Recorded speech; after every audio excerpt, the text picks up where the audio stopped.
Olá, seja bem-vindo a mais uma transmissão aqui do Tempo e Dinheiro. Nesta quarta-feira, vamos falar a respeito da safra de incertezas 23-24, principalmente no Rio Grande do Sul. Não só sobre o aspecto econômico, principalmente sobre o aspecto econômico, mas também as condições climáticas e agora as questões internacionais. Por que não? Falar a respeito, inclusive, do que vem por aí pela Argentina. As relações diplomáticas, comerciais com o nosso vizinho argentino ou Argentina, diante de um novo presidente eleito, Javier Milei.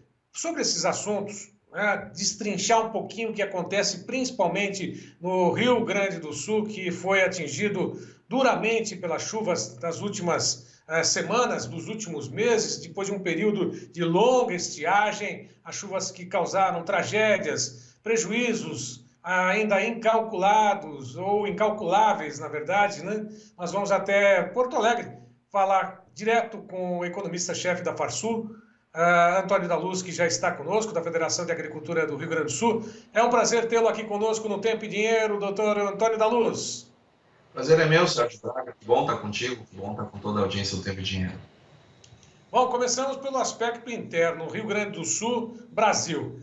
Nós temos aí uma safra que começou ou ainda não começou para muitos, porque a janela ainda da abertura do tempo, por dizer assim, não permitiu que o trabalho em campo desse início, principalmente a semeadura dessa safra de soja. Mal saiu a safra de trigo com problemas seríssimos, né? Umidade, doenças. Nós temos aí a chuva que volta ao Rio Grande do Sul e volta com intensidade. E a economia diante desse aspecto, como é que fica? Como é que está sendo feita ou está sendo feito o cálculo para esses prejuízos? E, lógico, esta apuração feita pela Federação da Agricultura do Rio Grande do Sul, qual que é a estimativa nesse momento? Se é que ainda tem uma estimativa já fechada ou não, doutor da Luz? Sérgio, nós ainda não temos ela fechada porque, infelizmente, na semana passada, na semana passada, nós tivemos um outro evento de cheia muito forte no estado do Rio Grande do Sul e que isso tornou a nossa lavoura de inverno, trouxe uma situação pior do que nós já tínhamos. Já era grave, já era problemático, nós já estávamos contabilizando perdas superiores a 30%, isso em volume, sem considerar qualidade. E agora, com o último evento, ainda estão sendo contadas, ou melhor, recontadas as perdas da safra de inverno nesse período.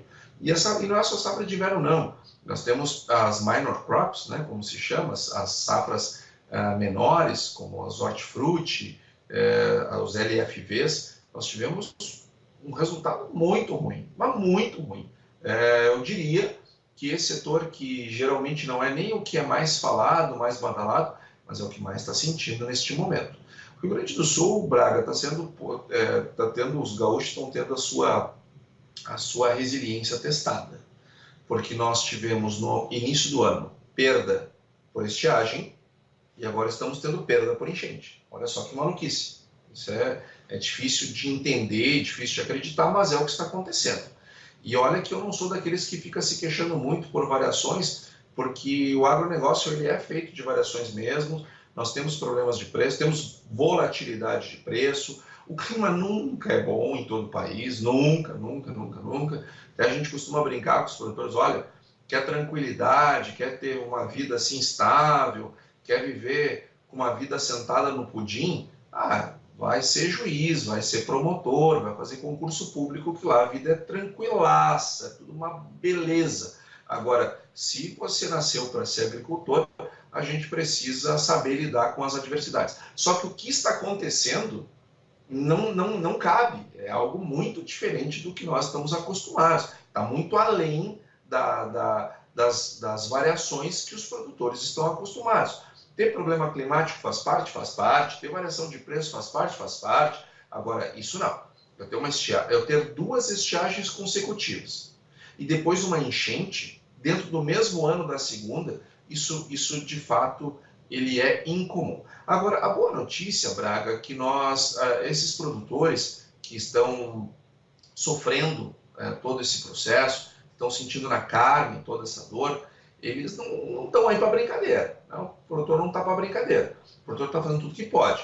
Mesmo com janelas apertadas, plantou o que conseguiu.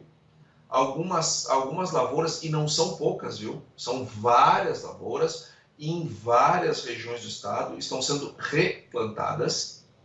Agora, os boletins meteorológicos, eles têm trazido uma perspectiva de que agora as coisas tendem a ser mais próximas da normal climática. Tanto aqui para o Rio Grande do Sul, para o trópico, do trópico para baixo, não só o Rio Grande do Sul, do trópico para baixo, que está com problemas de excessos de chuvas, como do trópico para cima, que está com falta de chuvas. A maior parte do país, que estava sofrendo com falta, agora parece que as coisas tendem a melhorar um pouco daquele clima inclemente que nós estávamos vivendo até a semana passada. Então, os produtores aqui, mesmo com perdas de estiagem, mesmo com todas as dificuldades, o pessoal nesses últimos anos investiu, acreditou no seu negócio, acreditou no seu setor, acreditou no que está fazendo, fez os investimentos que queria, e hoje nós temos uma qualidade, né, do nosso maquinário que permite fazer mais com menos em comparação a 10 anos atrás. Então, eu tô com uma perspectiva ainda de que nós vamos ter uma safra dentro do que é uma normalidade. O que é normalidade? É colher safra recorde, é top de tudo? Não, isso não é normalidade. A normalidade é aquela expressão da média. Não são safras parecidas com a do ano passado, que são de perdas, mas também nós não vamos ter a safra de 2021, que foi uma safra maravilhosa. Nós deveremos ter uma coisa mais parecido com a média de vários anos nesse ano de 2024. Porque o El Niño, ele nos atrapalha, ele nos incomoda na hora de plantar, ele faz a gente replantar muitas vezes, mas a gente colhe, pelo menos tem sido assim nos últimos, tá? Agora, o Laninha, sim, o Laninha nos deixou uma cicatriz muito grande. Essa cicatriz está na pele, essa cicatriz está no peito e essa cicatriz está no bolso, porque os produtores estão machucados de 2 estiagens consecutivas. Bom, e não só isso, né? Essa questão toda, o produtor, ele bem sabe do dia a dia, né, dessa indústria a céu aberto, é redundante falar, mas é exatamente essa situação, mas ele arregaça as mangas e vai à frente. Isso quando não encontra outros empecilhos, como a gente vê hoje em dia, que é a questão dos impostos, incertezas em relação àquilo que vem pela frente, né? O governo federal, por sua vez, tem atuado de uma forma que deixa muita gente, não só os produtores rurais, mas praticamente toda a sociedade, de cabelos em pé. Isso também é uma preocupação adicional também com relação a essas incertezas, volta de impostos acima daquilo que está sendo falado, enfim, é um pacote de preocupações, não, doutor Daluz? Braga, eu não vou lembrar de todas, tá? Medidas que foram tomadas pelo governo, embora eu tenha todas elas por escrito. Eu tenho inclusive uma palestra minha, eu tenho isso. Todas as medidas que o governo tomou desde 1º de janeiro, aumentando impostos. O atual governo já aumentou 13 aumentos de impostos diferentes. 13, olha só que coincidência. Mas não vai ficar em 13, tá? Porque agora ele vai baixar dos $50 lá das importações desses marketplaces internacionais. Ele quer mexer também nos impostos de importação de outros produtos, então nós vamos passar de 13 esse ano. Só que olha só que curioso, o governo, para buscar o equilíbrio fiscal, ele está aumentando imposto. Ontem saiu o resultado de outubro da Receita Tributária do governo federal. Pelo quarto mês consecutivo, a arrecadação está menor do que os mesmos meses do ano passado.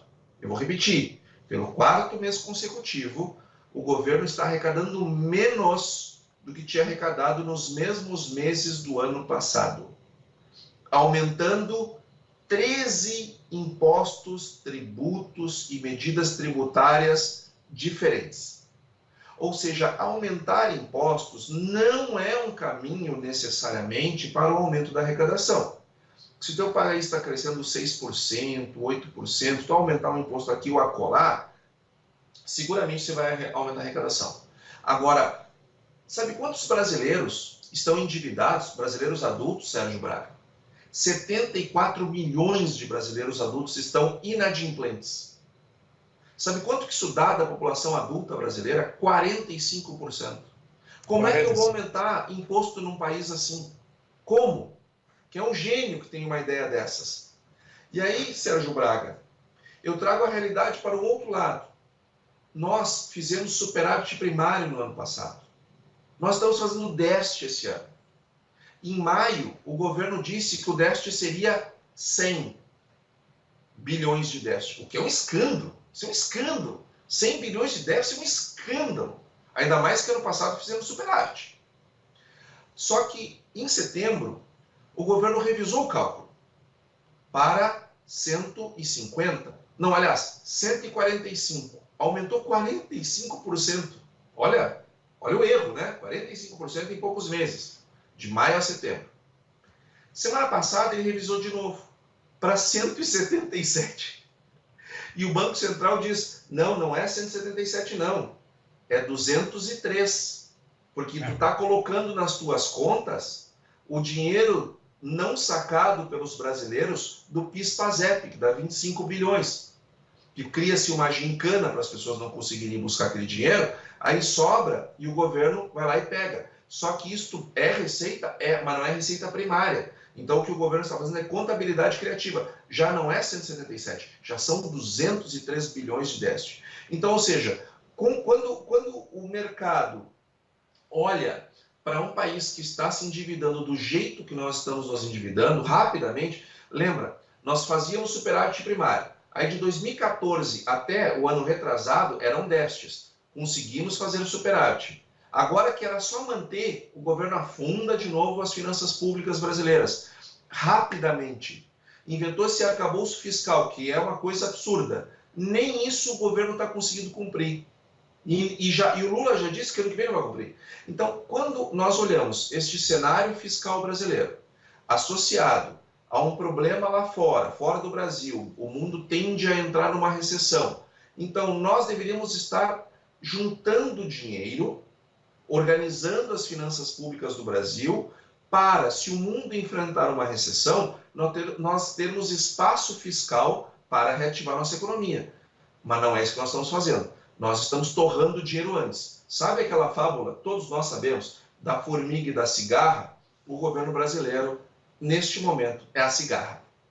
É editorial, inclusive, publicado pelo Estado de São Paulo, falando sobre a realidade fiscal que está batendo a porta, né?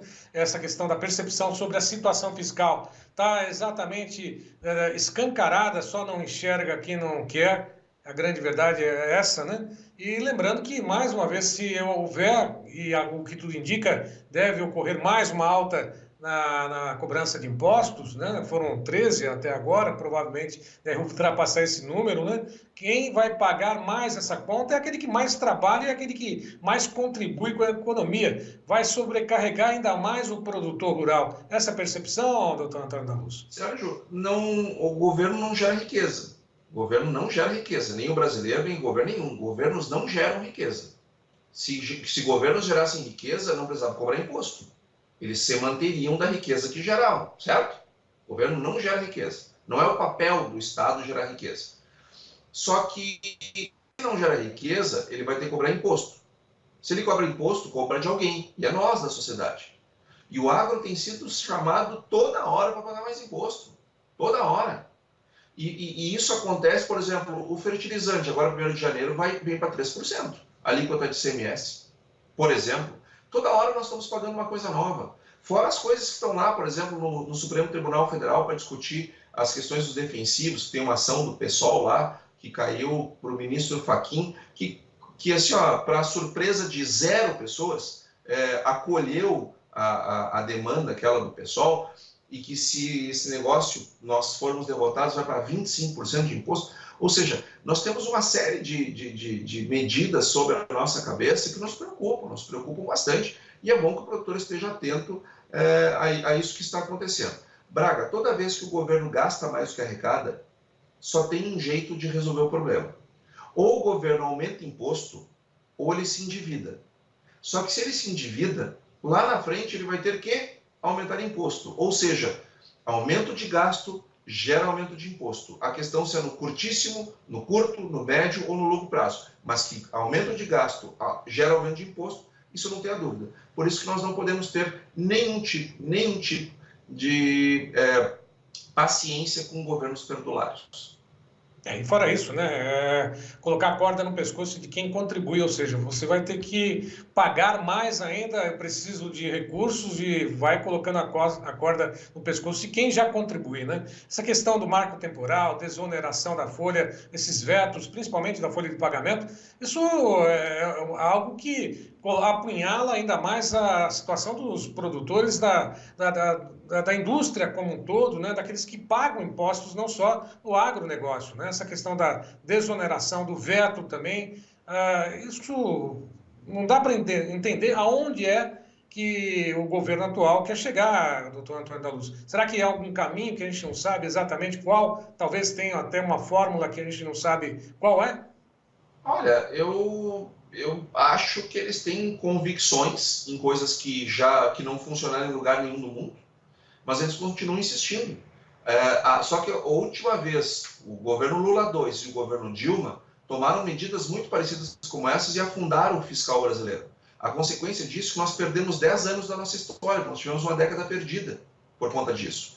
Então, eu sinceramente não consigo entender aonde o governo quer chegar, apostando em pisar nas mesmas cascas de banana que ele já pisou e já caiu. E só que quando ele cai, não é o presidente A, B ou C, somos nós, sociedade, que caímos.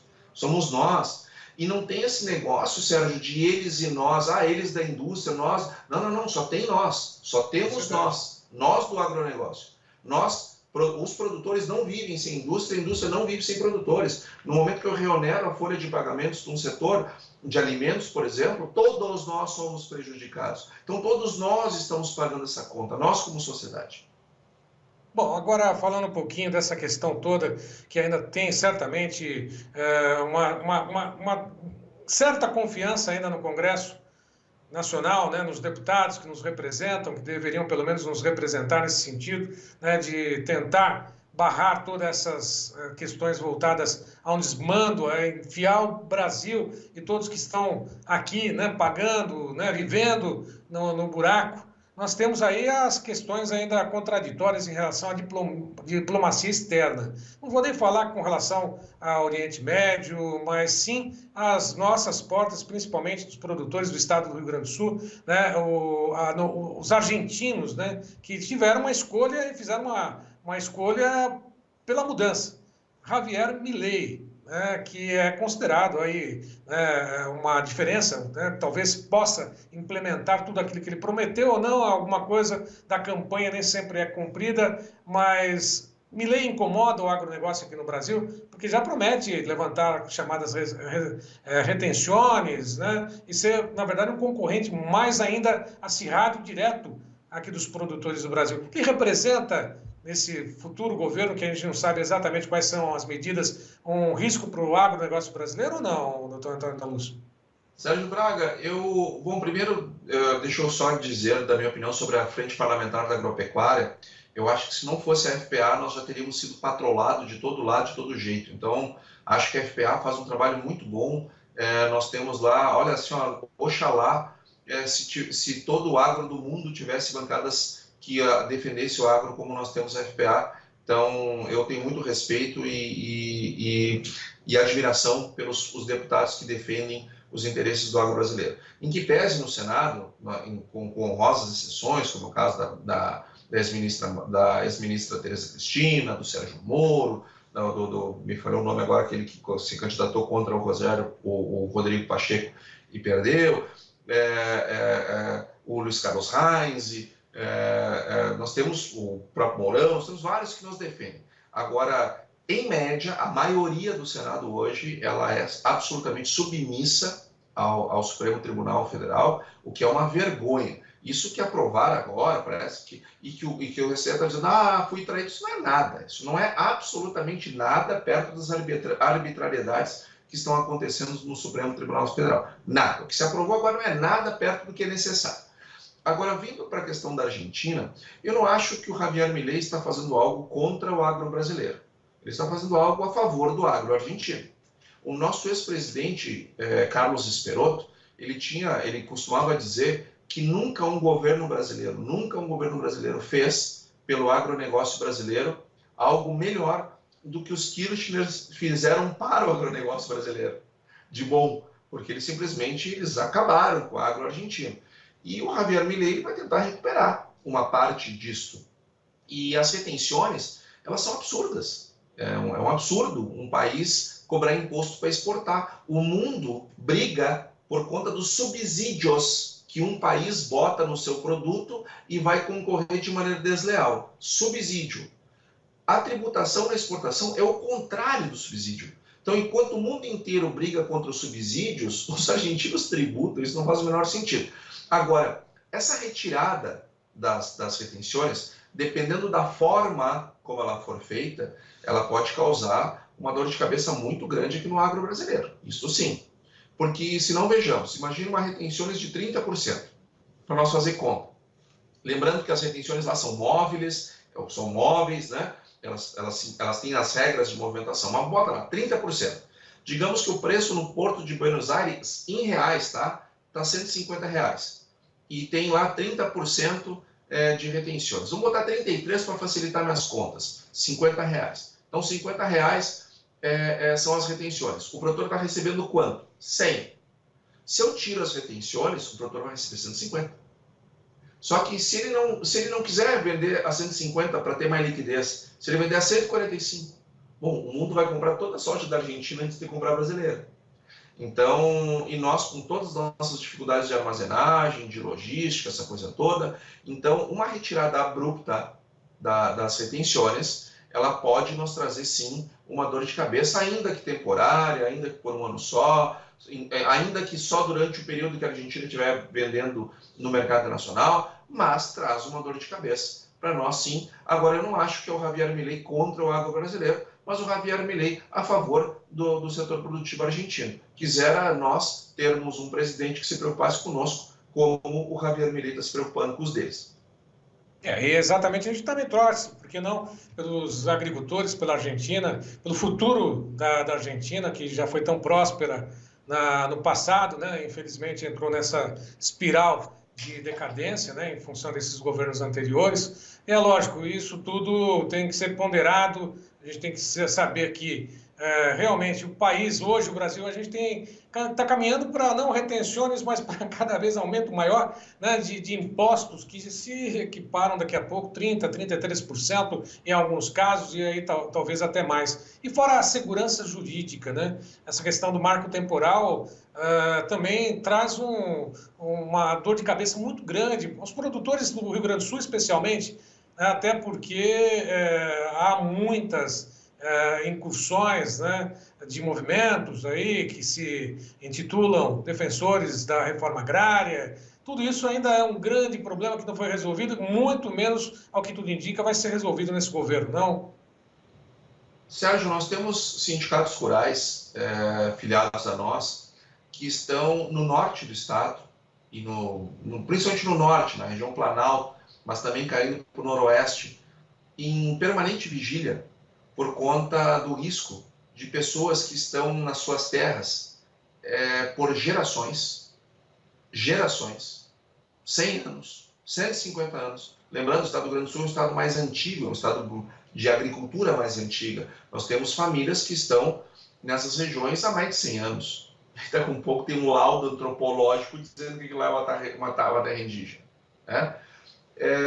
Ao mesmo tempo, nós temos no sul do estado, na região Campanha, vigília de sindicatos rurais com seus produtores, sempre com os produtores, lógico, por conta do aumento dos acampamentos do MST. Sérgio, nós estamos com as janelas de produção encurtadas por conta do excesso de chuvas. Nós precisamos plantar. Nós precisamos aproveitar cada pedacinho de possibilidade de tempo para plantar. Só que não. Nós estamos cuidando terra indígena, o avanço das terras indígenas. Nós estamos cuidando para que não hajam invasões do MST. Gente, onde é que esse país quer chegar com isso? Ao invés das pessoas estarem trabalhando, se preocupando em produzir, gerando PIB, gerando renda, gerando impostos, gerando empregos no campo e na cidade, nós temos que estar cuidando com a segurança jurídica.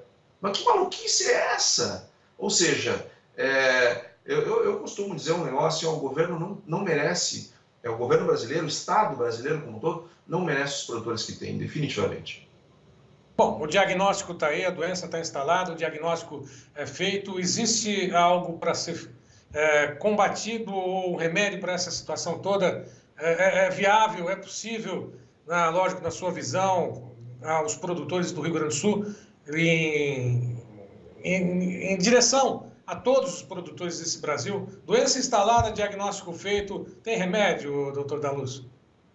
Tem remédio. Daqui a 3 anos e meio nós temos uma possibilidade de discutir essas questões com aqueles que se apresentarem para governar o país. Daqui menos de um ano nós estaremos tendo eleições municipais, que também são importantes, e que é uma forma de pautarmos os problemas que nos afligem.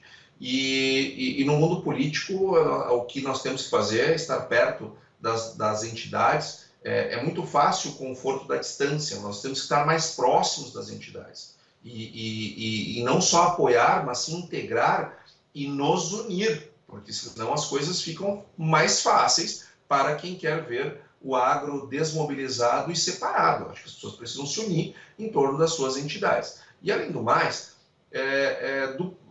nas suas fazendas, neste momento, Sérgio, o que nós temos que fazer é plantar, porque nós temos que cuidar da nossa produção, dos nossos negócios, das nossas empresas, do nosso faturamento do ano que vem. E o momento de plantar é agora, então o foco tem que ser na produção nesse momento. Mas plantei, bom, então agora vamos começar a ter um olhar um pouco mais de união em torno das entidades, em torno dos veículos de comunicação, como é o Tempo e Dinheiro, que falam a nossa língua e defendem as nossas posições e dão voz para as nossas posições, para que a gente possa ter mais força, porque o único jeito de combater a força é com força. E ninguém está falando aqui de força militar ou paramilitar. Eu estou falando de força das ideias, a força do argumento, a força da união. Se tiver liberdade não cerceada, principalmente por aqueles que estão lá na toga, né? Doutor Antônio da Luz, eu vou usar uma frase final que geralmente João Batista Olive faz na abertura das edições do Tempo e Dinheiro, né? O Brasil vencerá. Esse é o nosso objetivo. O Brasil vai vencer, não, doutor? Eu não tenho dúvida, eu gosto muito dessa frase do João Batista, assim como gosto de uma frase de um colega meu do Conexão Campo e Cidade, do Notícias Agrícolas. O Tejon costuma dizer muito isso, e o ministro Roberto Rodrigues também dá muito eco a essa frase. O Brasil é maior que o buraco. Então, e o Brasil é maior que o buraco porque ele é construído e feito por pessoas como estas que estão aqui nos acompanhando, pelos produtores rurais, pelo agro brasileiro, e fazem do Brasil um gigante que ele é maior do que o buraco. Então nós não vamos cair no buraco porque nós somos maiores do que o buraco. É isso aí. Doutor Antônio da Luz, economista-chefe da Farsul, Federação de Agricultura do Rio Grande do Sul, escolhido como economista do ano. Parabéns mais uma vez, sempre pelas suas posições, pelas suas análises e, sem dúvida, o Brasil inteiro fica atento a essas informações, esses comentários aqui, a quem eu agradeço nesse momento, no finalzinho dessa edição. Até uma próxima, muito obrigado. E começou a chover aqui forte aqui em São Paulo. Está chovendo em Porto Alegre aí agora, não? Não, aqui não está chovendo não, e nós estamos mandando toda a chuva para o centro-oeste, para o nordeste, para o Mato Piba, para o norte do país. É para aí que nós estamos, para o sudeste, é para aí que nós estamos mandando as chuvas. Que seja plantadeira, contigo, Sérgio Braga. Que seja uma chuva plantadeira que não traga problemas. Grande abraço, doutor Antônio da Luz. Muito obrigado pela atenção e disponibilidade de falar conosco. Um abraço a vocês. Até mais. Bom, por aqui ficamos com essa transmissão. Logo mais eu volto com o fechamento do mercado e outras informações desta quarta-feira. Uma ótima tarde a todos. Até logo mais.